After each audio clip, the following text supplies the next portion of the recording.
Енді біз векторларға қатысты тақырыпты жалғастырамыз, иә.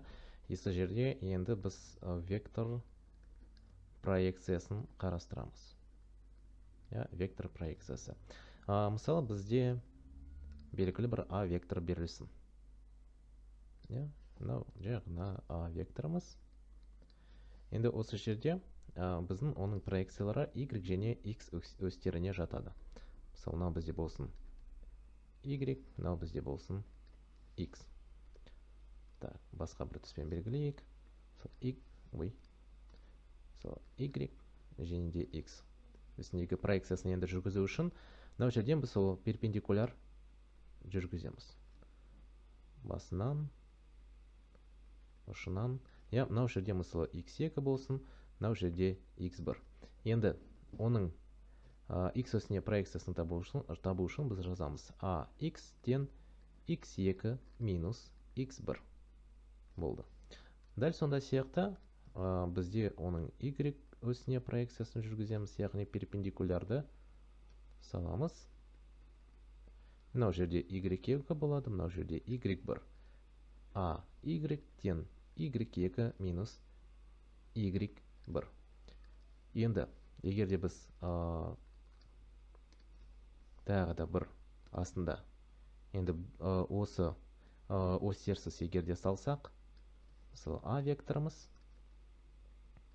мынау жерде, иә, и осы жерде бізде оның X осіндегі проекциясы болсын AX. Я, жақындатып салайық. И осы жерде оның тағы да бір AY проекциясы болсын. Нені көрсетіп тұр? Әрине де тікбұрышты үшбұрыш. Тікбұрышты үшбұрыш бар болған кезде бізде қандай теореманы қолданамыз? Әрине де Пифагор теоремасы. Яғни аны табу үшін А квадрат, я, біз оның X осіндегі проекциясының квадратын, яғни катетті қосамыз мынау жерде жатқан катетіне AY квадрат. Т1 астынан шығарамыз. Y квадрат Т1 астында. Мінеке, оның проекциялары бізде нені құрайды? Тікбұрышты үшбұрышты құрайды. Есептерді шығарған кезде осыған назар аударуымыз керек. Енді тағы да бір назар аударатын жайт, ол бізде косинус және де синусты қолдану. Егер де мысалы бізде белгілі бір А векторы берілген, иә, және де ол мысалы бұрышқа белгілі бір 30 градуспен жатады. Иә, тек қана мысалы А векторы берілген, и болды. Мысалы А векторы емес, мысалы алайық жылдамдықты.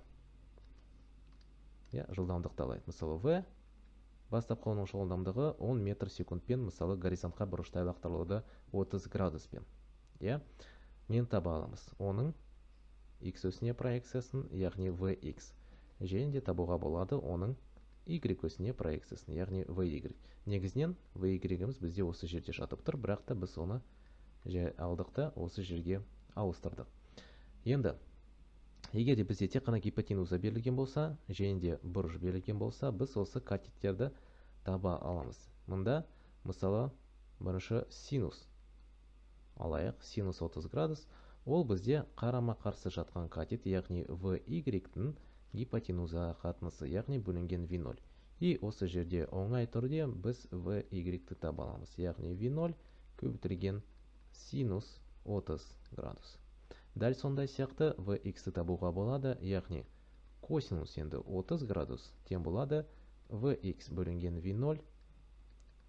Осы жерден VX-ті енді шығарамыз, ол V0 косинус 30 градус. Я, 10 метр секунд қойсақ, бізде сандық жағынан шығады. Мінеке, осындай түрде біз проекцияларын таба аламыз.